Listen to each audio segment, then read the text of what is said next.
Hello, everyone. Welcome to this Equal Lives advice presentation, an introduction to housing for disabled people. My name is Natalie. My pronouns are she and her. I'm a disability rights advisor here at Equal Lives.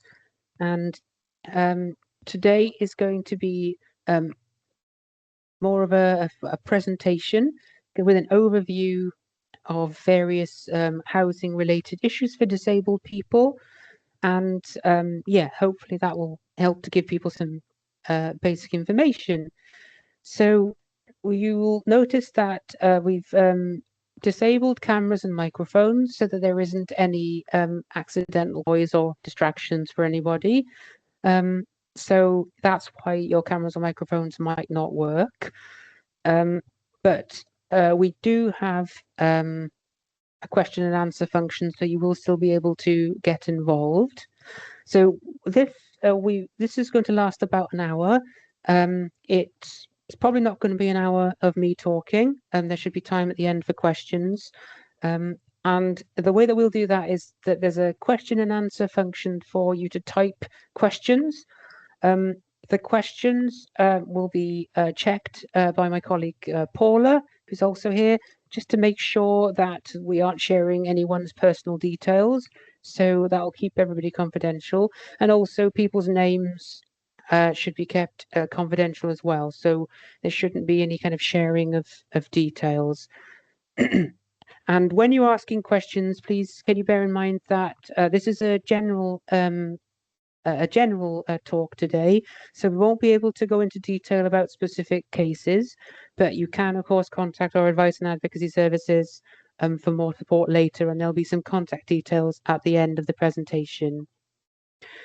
There is a recording, so we're recording this session, but that shouldn't affect anybody because, like I said, your names are anonymized and microphones are disabled. So it'll just be a recording of me and the presentations. And when we're reading questions out at the end, we won't be reading anybody's names. So the recording shouldn't affect you.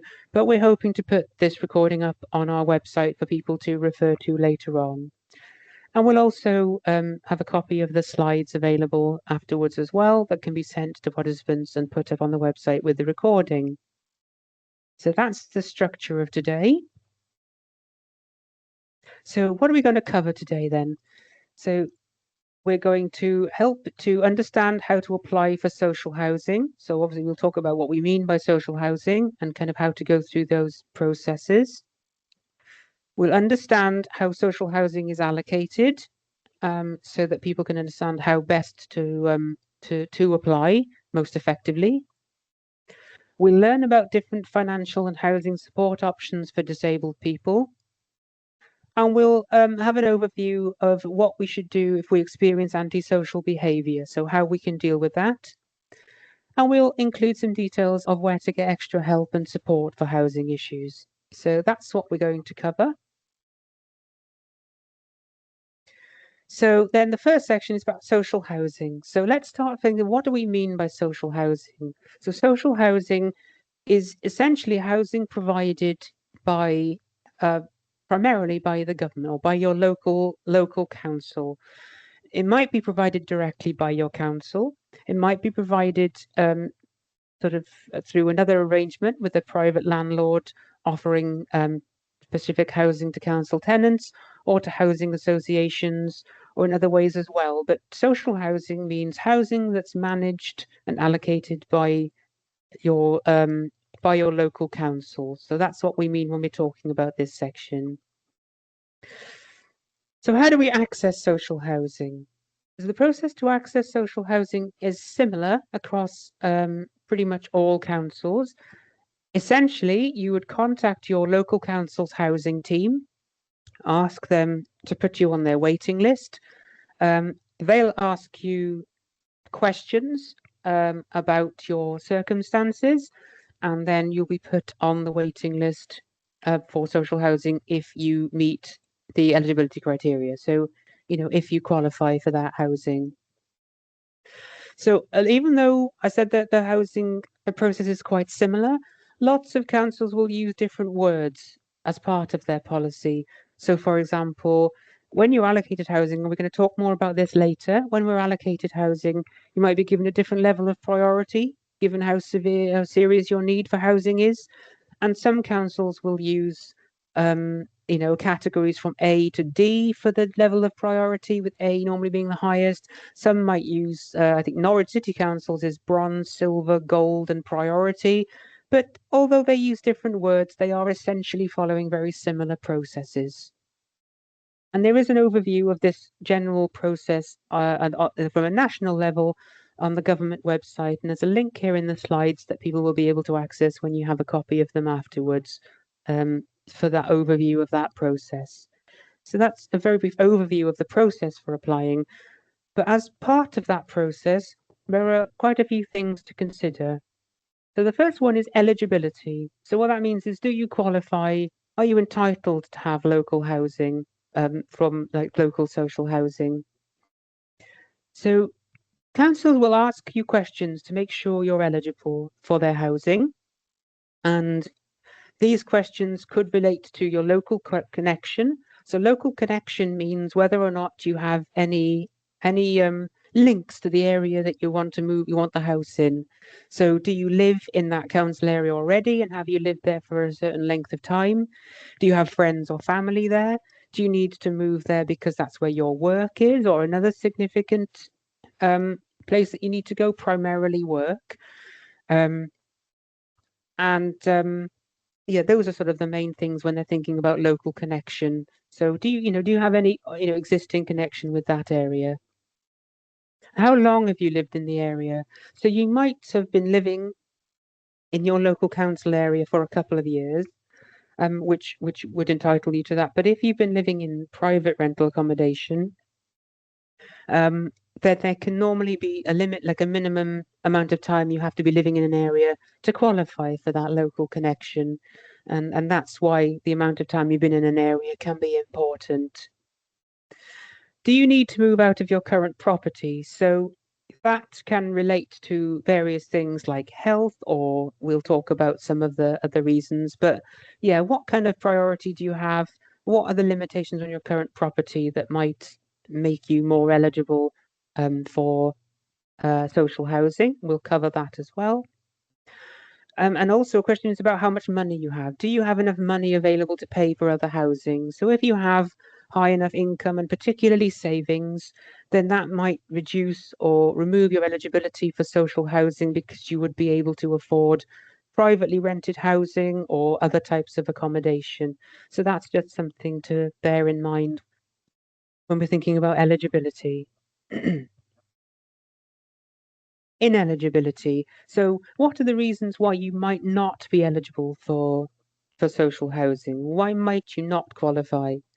So we talked about local connection. So if you have no local connection, if you're very new to the area, if you have no family or employment in the area, then you might not be eligible. You might not qualify.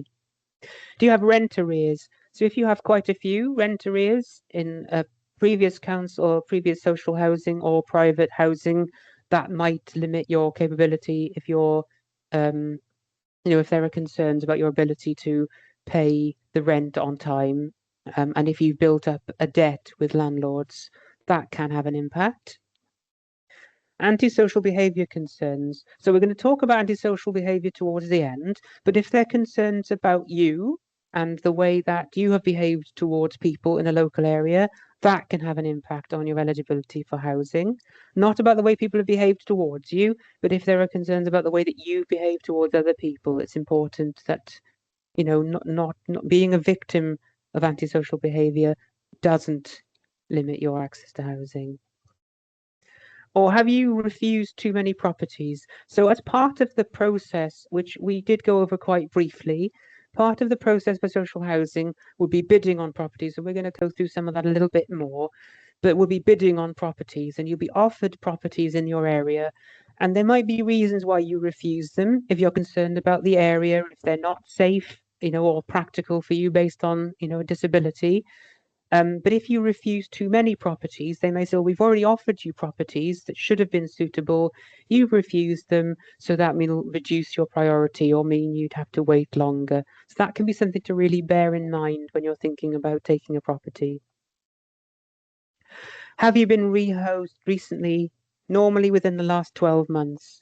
So if you've been offered accommodation within the last 12 months and you've moved house, then you aren't likely to be accepted back onto a local authority housing list, because they'll say, well, you've only just been given a suitable house, so you'd need really sort of strong evidence of why that's no longer suitable for you. So you're not likely to be accepted within 12 months of a previous acceptance. Some councils will have different rules as well, different limitations. So all of the councils will have policies on how they allocate social housing and what the priorities and eligibility are. So check with your local councils, contact their teams, or check their policies on their websites to find out, what their criteria are. And if your application is rejected, you should be told why. You do have a right to know why, because there is a process to appeal that. If you need to, if you feel that process is wrong or hasn't been made fairly. So priority. So I talked about allocating council housing. So once you've been offered accommodation, I mentioned when I was looking at the overall process that there are different priority levels that councils will offer. And so you'll be asked questions about your circumstances to work out your priority. And there are certain things that might be going on for you that would increase that priority. So it's really important that you talk about all the problems. When you apply for social housing, it's really important that you talk about all the problems that your current living arrangements have caused for you. So, what has been, what is the problem and why is your housing arrangement? This is what's really key here. Why is your housing arrangement the reason for that problem? So problems could include health. So if your house isn't suitable based on a disability, whether that's a physical disability, neurodivergence because of the noise and disruption, mental health because there isn't enough kind of outside space or access to facilities. So if your house is the cause of those problems, that could be a reason to tell them. Current living arrangements could relate to overcrowding. So if there are more people than there are rooms in the house, normally 2 more people than there are spaces in the house would be a particular priority, then that could be a reason to give you increased priority. And risks that you might be facing. So if there is a risk of antisocial behavior from neighbors behaving badly towards you, or a risk of abuse, whether that's domestic abuse from a family member or a partner within the house, or from family members nearby, or other people in your community, those kind of risks, or physical risks which could go back to your health. So risks with managing stairs, or risks with other features of the house, not being able to get around it safely. Those could be considered reasons for increasing your priority. And so once the council's taken all of these things into account, they will make a choice about the priority that you'll be given, based on your level of need. So more examples of priorities. So we've talked about these a little bit, but just to reiterate here, just to kind of go back over them. People experiencing domestic abuse, that is quite likely to have an impact on the priority that you're given. Risk of homelessness is something that we haven't really talked about, but if you are in a privately rented house, or if you have to leave because of a relationship ending and you're at risk of being made homeless, then that would increase your priority, normally quite a lot. But it's very important that that's not a voluntary risk of homelessness. If you choose, for example, to end a contract and then approach your council, then voluntary homelessness will reduce your priority, because it's not that you needed that. It might be considered as something that you've done to deliberately try and increase your priority rather than because you actually, because you needed a higher priority. So be mindful of that and think about that, and take advice or have a think about that if it's relevant. Overcrowding, we mentioned that just now. So if there are more people in a house than it's designed for, then that can increase your priority. Then the more extra people than rooms, then the harder it will be. There are rules about children sharing rooms under a certain age, and couples might be expected to share, but that might not be the case if you need extra rooms because disabilities, for specific equipment and things like that. So those can be things to take into account. And as we've said before, physical or mental health problems caused by your accommodation could increase your priority. So those could, relate to mobility issues if the doorways aren't wide enough to get through with a piece of mobility equipment, if there's nowhere safe and appropriate to store or charge a powered mobility aid like a wheelchair or a scooter, if there are stairs to get to the property, that's a problem, if there are issues with anxiety or disruption, related to mental health or neurodivergence, they could all have an impact depending on what they are. And as I said, it's about showing that your house is a cause of those problems, not other things, because that's what matters here is why is your accommodation responsible for these problems, and why would moving house, fix them? So just give me a second. So we've talked about priorities for social housing. Um, um, but the fact of the matter is that there isn't enough social housing. There are always more people applying for social housing than people, than houses available. So there will always be a waiting list. You will almost certainly never be offered a house the very moment you sign up, and the level of the waiting list will depend. Will depend on your level of priority, which is why we talked about priority, which is why it's important to share what's going on for you, why it's important to explain all the reasons why your house is causing you a problem, so they can really think about priority. You might be offered temporary accommodation. So particularly if you're at risk of maybe something like homelessness, or if you need to wait for a suitable adapted property, or you need to leave a property because of risks to your safety because of domestic abuse, you might be offered temporary accommodation.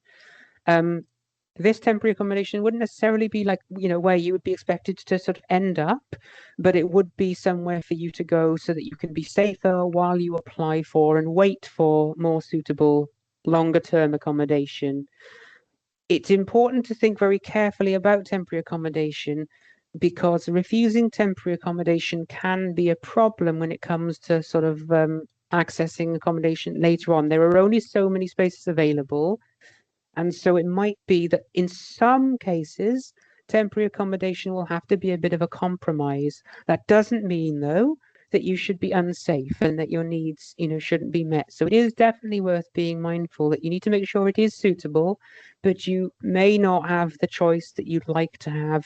And it's worth, just thinking that through, balancing out, those factors if you're offered temporary accommodation. So the length of time you'll wait will depend on the properties available in your area and the level of need that you have. And that's where we talked about those different priority levels, your bronze, silver, gold priority, and your A, B, C, D. You'll be given a category based on your level of need, based on what risks you face, based on what connections you have in the area. And a lot of those categories come with a minimum wait. So, for example, the lowest category, you might be expected to wait for years, 2, 3, 4 years, maybe even longer in some cases. And the next highest one, you might be waiting for months or a couple of years.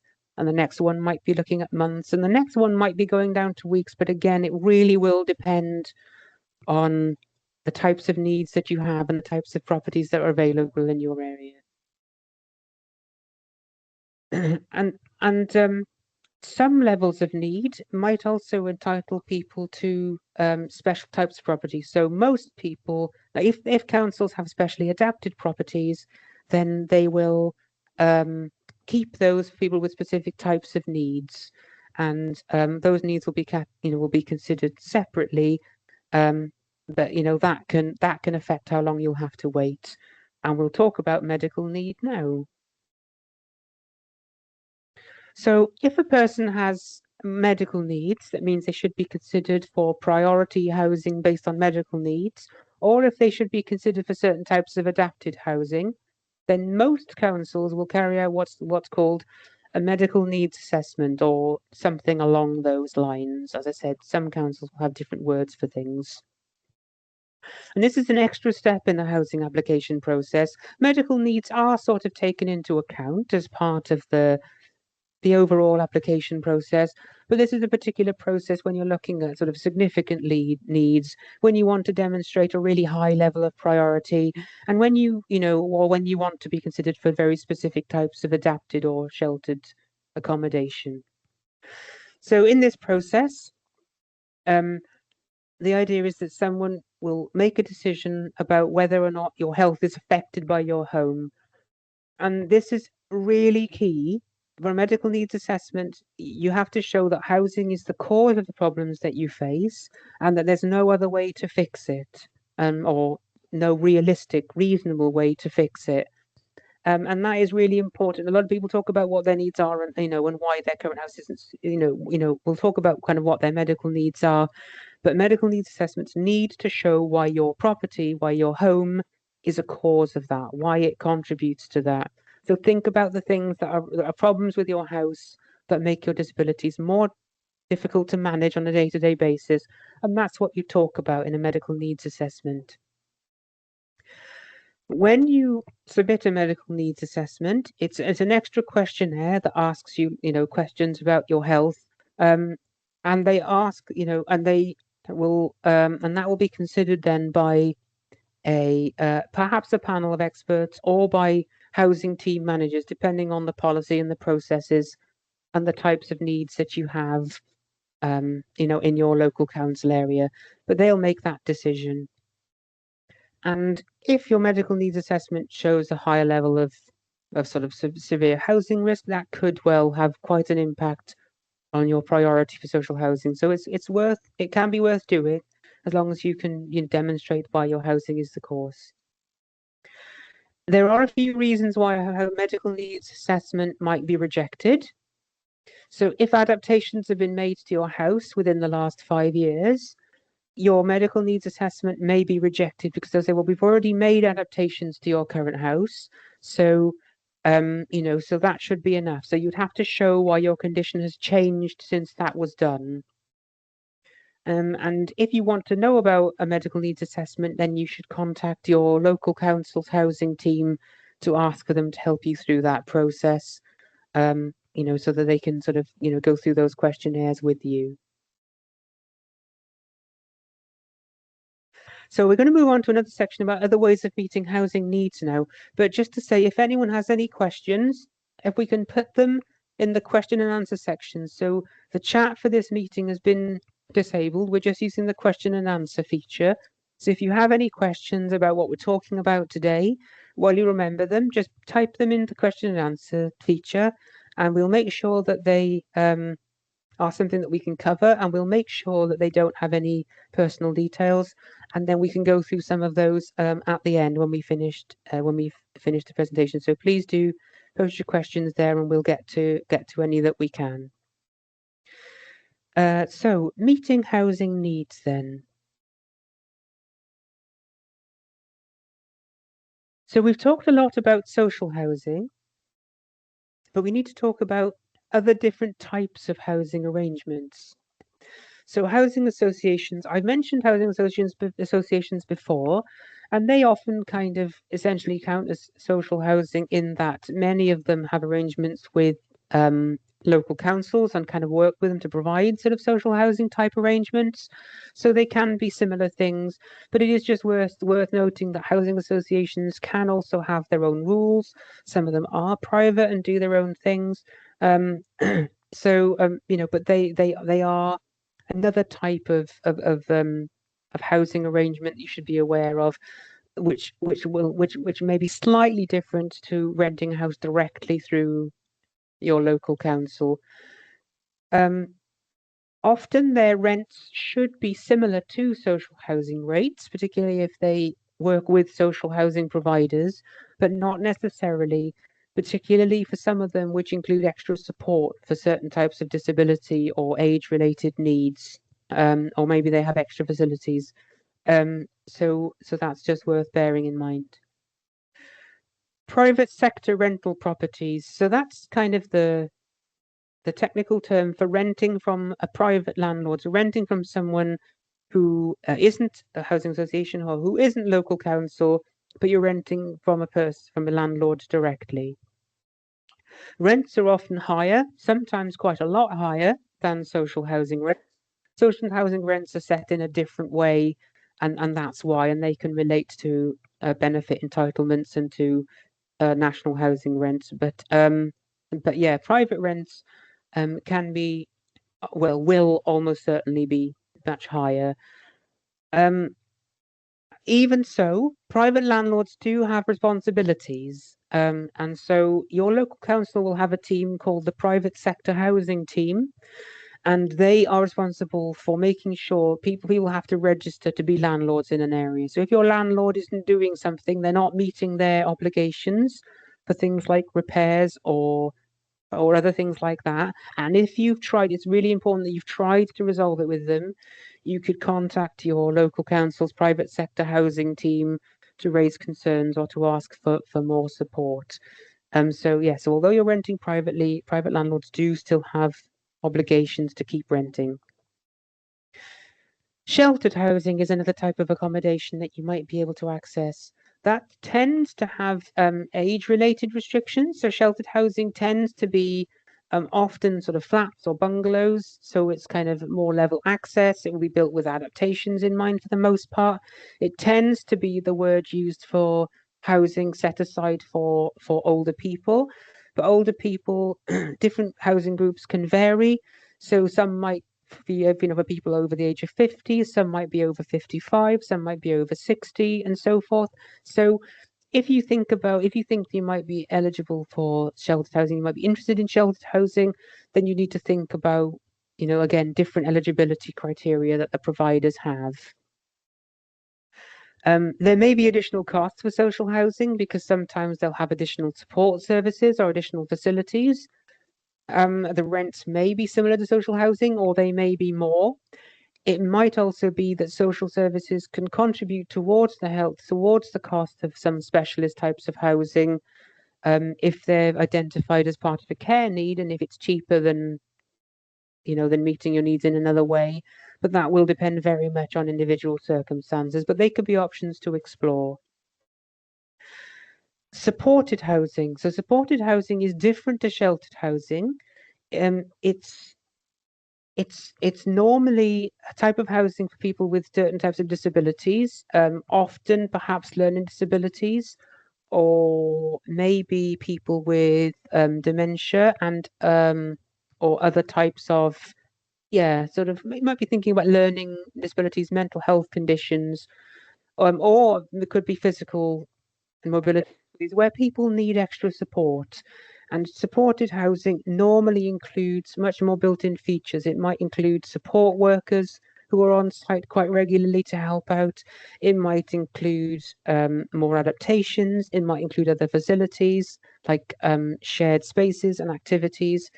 It's normally quite a lot more expensive than renting straight up through social housing.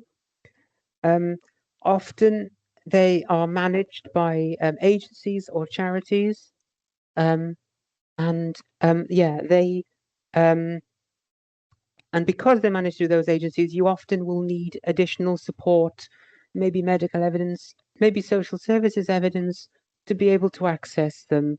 So that's worth bearing in mind, and it's worth thinking about how accessing those services, will need extra support from social services. So you will probably need a care assessor to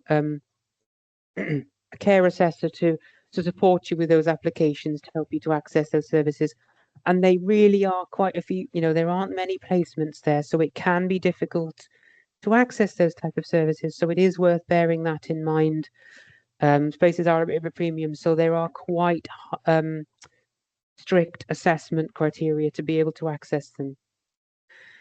Residential care. So residential care is normally in a place like perhaps a care home or a nursing home, which do have slightly different technical definitions, or maybe in hospices or hospitals. So residential care is where you are in an accommodation setting where most of your support needs are met. So often people will do a lot of the other people to do a lot of the cooking and the cleaning, help with personal care needs, help with medical care needs, help with arranging other things, maybe managing activities and other facilities. Again, that can be more expensive. It normally requires age-related or medical-related assessment criteria, so it's worth bearing those things in mind. It will often require additional support, to support an application from health professionals or from social services. So if you think you might need any of these extra types of accommodation, so you think that you might benefit from sheltered housing or supported housing or residential care or any of those type of arrangements, talk to your doctor, talk to your social care professionals, and just get an idea of what you might need, just to kind of get an idea of what your needs are and what your options might be, and to get that extra support to meet your needs.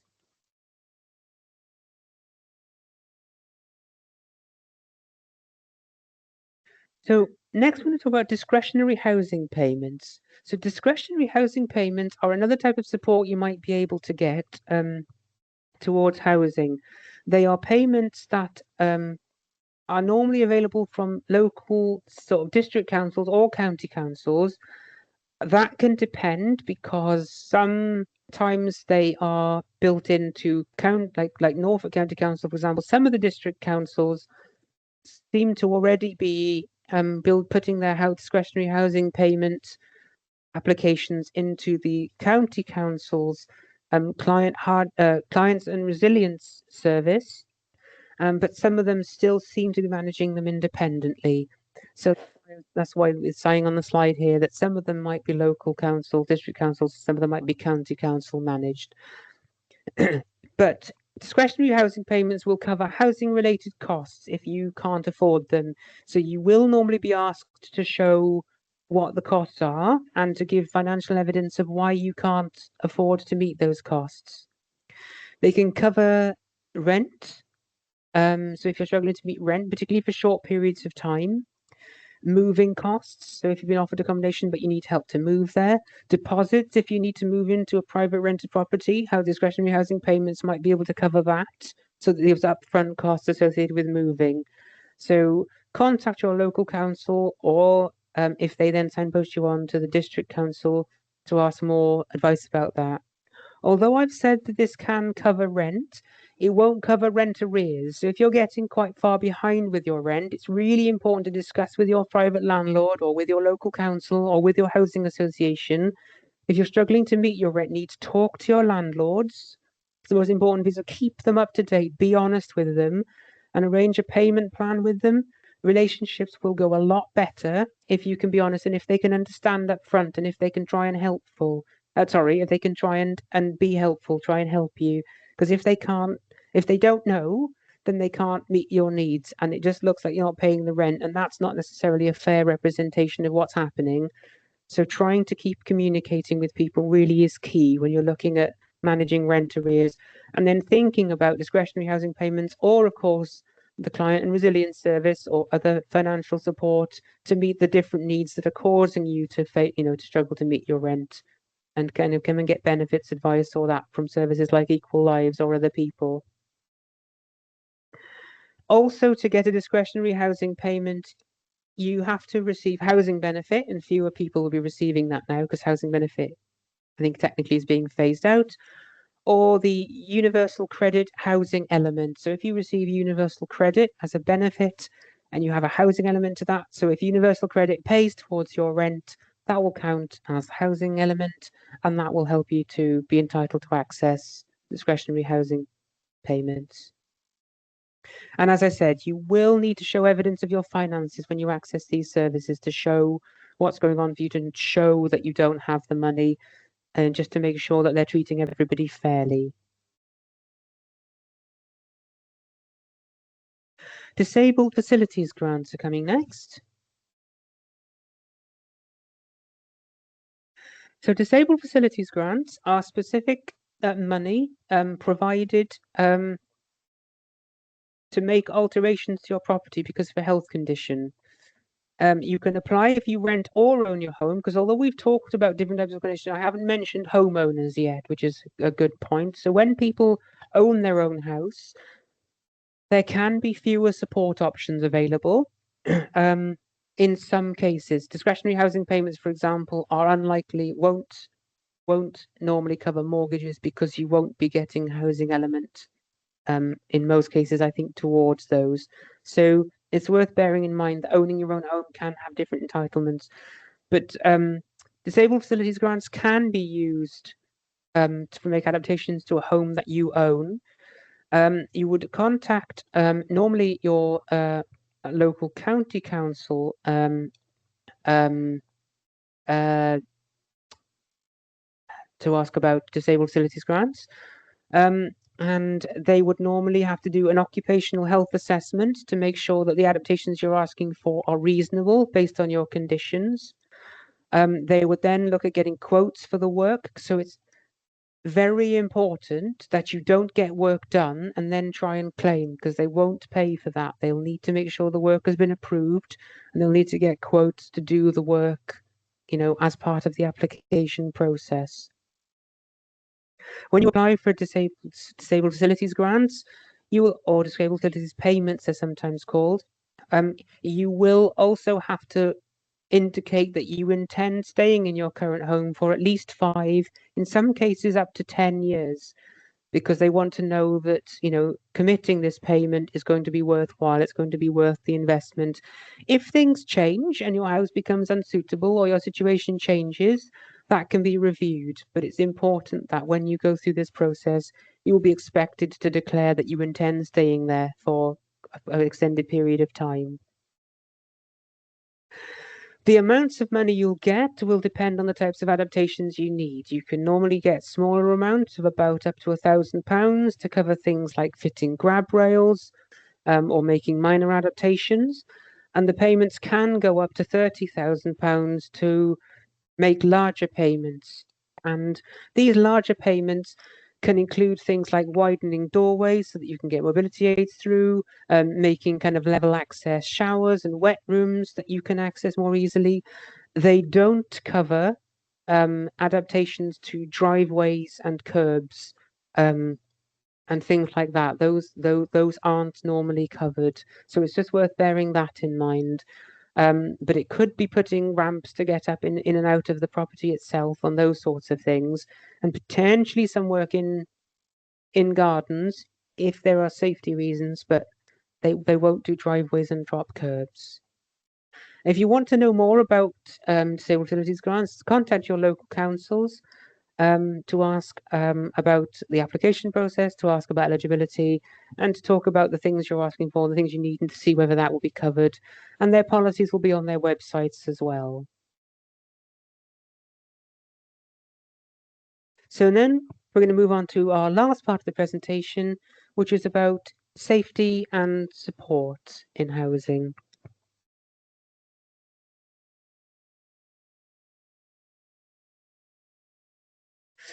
So antisocial behaviour. So what do we mean when we talk about antisocial behaviour? So for the purposes of this, I've chosen to define it as people in your community behaving in a way that makes you feel scared, upset, or uncomfortable. So that could mean lots of things. That could mean people being aggressive or angry towards you, people saying abusive things based on something about you, whether that's your disability or your ethnic group or an LGBT identity.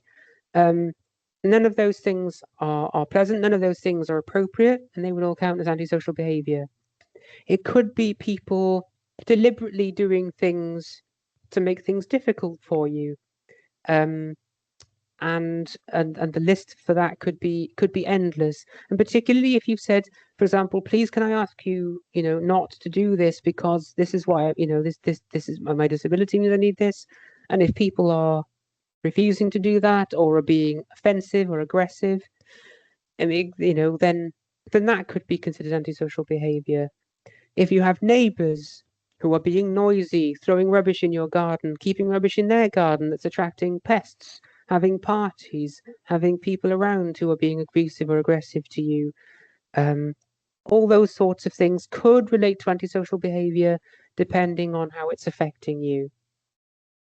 So if you're affected by antisocial behavior, the most important thing is to make sure that you can remember properly what happened. If you want to take it further, make notes of what's happening. Write down what happened, when it happened, how it made you feel, how it affected you, how did it cause you a problem, so that you've got records of that to look back on.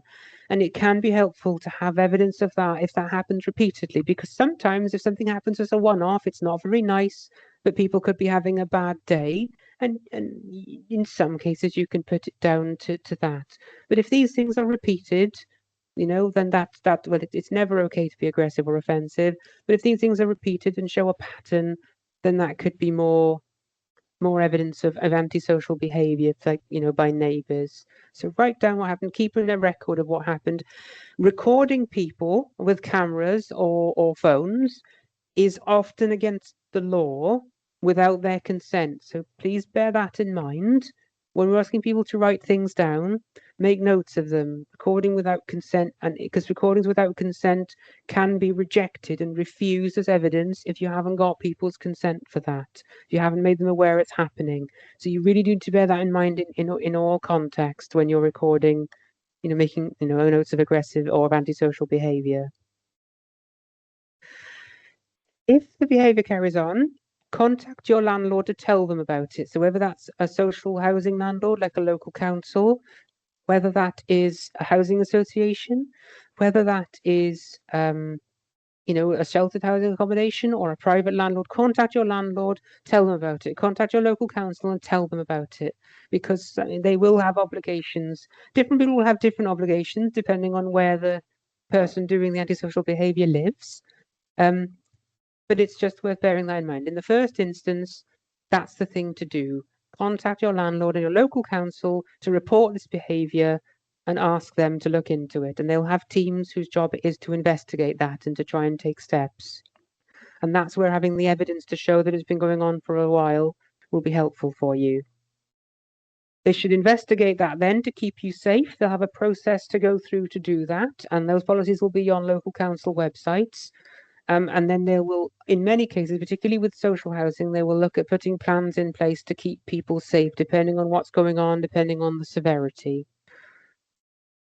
If you're at risk of immediate harm, it's very important that it is okay to call the police. If you feel threatened, intimidated, scared, if someone is threatening to hurt you, someone's on your property and they won't leave and you're feeling vulnerable, it is okay to contact the police.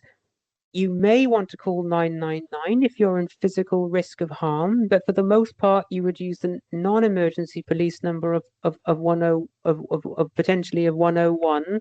But it does depend on your level of risk. But if you are at risk, call the police, call for help. That's what they're for. You shouldn't be in danger. Nobody should let that happen. So that's the antisocial behavior can be difficult, because it can often mean, relationships get difficult and break down, and it can be a horrible situation to be in. So it is just worth bearing in mind, keeping these records, reporting them to the right people, keeping yourself safe, and trying to avoid talking to people. If you've got problems with neighbors, try and avoid talking to them. Try and limit things so that situations don't escalate, so they don't get worse. Doesn't mean that you should, isolate yourself at home. That's not fair if you're made to do that. But sometimes just avoiding the people and avoiding the behavior and ignoring them can be an important step. If you need more help with things like antisocial behavior, then you can contact us, you can contact your local councils, you can contact Citizens Advice, Age UK, other advice services to get more support. It can be difficult to resolve, but there are support services out there. And talking of that, the help that's out there for support with housing. So Equal Lives, we have advice and advocacy teams here. So our advice team can give you kind of overviews of advice, signpost you to other support services, talk through information with you, help you to find information on websites, give you advice about maybe how to approach complaints on your own. We can help you with things like benefit entitlements. We can give you advice on accessing like discretionary housing payments and disabled facilities grants, and advice on social housing applications. We can't fill benefit forms in for you or fill forms in for you, but we can give you advice on how to do that yourselves or help you to find services who should be able to help with that. Our advocacy service has a longer waiting list, but we can help with negotiations. A particular housing area where we may be able to help with is helping you to challenge a decision if a local housing service, like a local council, has refused you, particularly on the medical grounds, because our service specifically relates to working with people with disabilities. If you've been refused a housing application to social housing, then we may be able to help. We may be able to advocate for that. But you can contact our triage service by phone on 01508 491 210 or by email at advice@equallives.org.uk. And also we have a get in touch form on our website, and that information will be on the slides as well for you to access. There's a national housing advice charity called Shelter. They are particularly important for people who are at risk of homelessness for whatever reason. And they have kind of lots and lots of housing advice on their website, including template letters to write to landlords to report antisocial behaviour, or to write to private landlords who aren't meeting their needs when it comes to make repairs or disability assistance. So Shelter are a really good national housing website, and we've got a link on the slides there to their website. And your local councils, your district councils will have housing teams, whether that's the private sector housing team to report a private landlord for not meeting their obligations, or whether that is the housing officers at your social housing team. Then you can contact them for advice about housing, advice about applications to the social housing lists, things like that. So those are some of the main housing services. And there are lots of other advocacy and advice services around the county who may be able to help with different things. Citizens Advice, Age UK, depending on what your needs are and what your questions are. So that's all for our presentation for today. We've got maybe 10, 15 minutes or so if there's any questions. So remember that with questions, if we can put them in the Q&A section of the Teams meeting, because we're not using the chat today, and make sure to avoid including too many personal details, because we won't be able to read them out if they share too much personal data because of the recording and how this is going to be shared. But we can definitely, answer questions on what we've talked through. So do we have any questions? We do have some questions, and actually, although we are using the Q&A tab as well, some questions are in the chat, and I am able to see them, so that's fine. So you don't need to duplicate. Sorry. Okay. That's good. First question we had was, does proximity to work count as a priority for social housing? Proximity to work. There's a question over whether it will count as an actual priority when it comes to sort of thinking about priorities, but it does count as a local connection. So if you work in Norwich, but you live in Long Stratton, then having that job in Norwich will certainly get you onto the council waiting list. There's a question, yeah, it might not increase your priority that much depending on other circumstances, but it should get you on the list as a local connection. Okay, thank you. And another question we have is, if you're in a social housing home, can you pass it down to ensure a disabled person remains in the home they've been used to being in? Sorry, can we go if you're in a social housing home, can you pass it down to ensure a disabled person remains in the home they have been used to? Oh, I see. So, for example, if the parents of a disabled person want to pass that home on to a disabled person.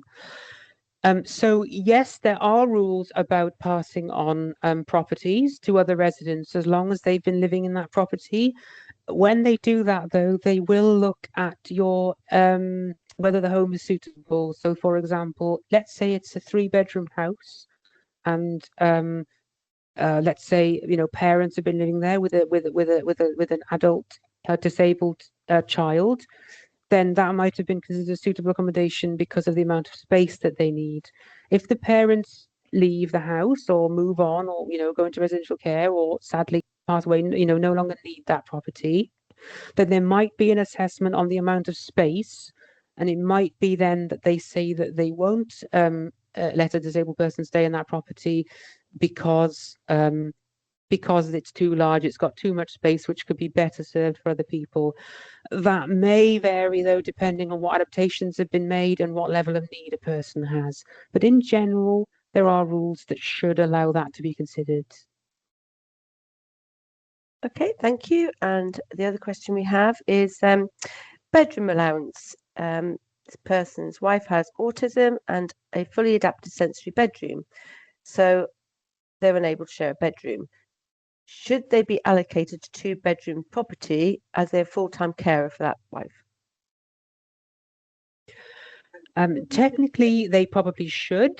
Essentially, the bedroom tax or bedroom allowance, we called it, about allocating the right number of rooms for people, should take into account additional space needed for a disability.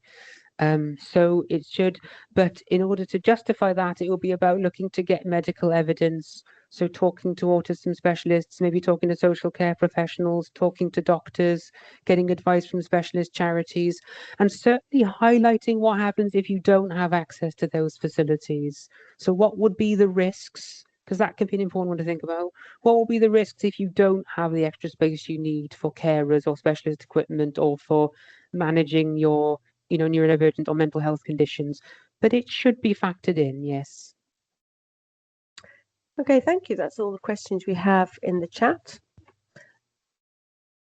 So if anybody else got any more questions, that's fantastic. If not, thank you, Natalie, for your presentation. No, you're welcome. So I guess just to repeat, then we'll check for any more questions. So we will send slides around to everyone who attended today for your records. We're going to put up the recording of this on the website for people to be able to come back and visit it, and anyone else who listen to it. And we should also theoretically host the slides on the website with that recording as well for people to refer to. Thank you all very much for attending. I hope it's been helpful. I hope it's given you an overview. Remember that, our advice and advocacy services and other services are out there to help you if you have any more specific questions. And if we don't have any more questions, we will end it there then. But thank you all for coming. I hope it's been useful. And good luck with your housing searches in future.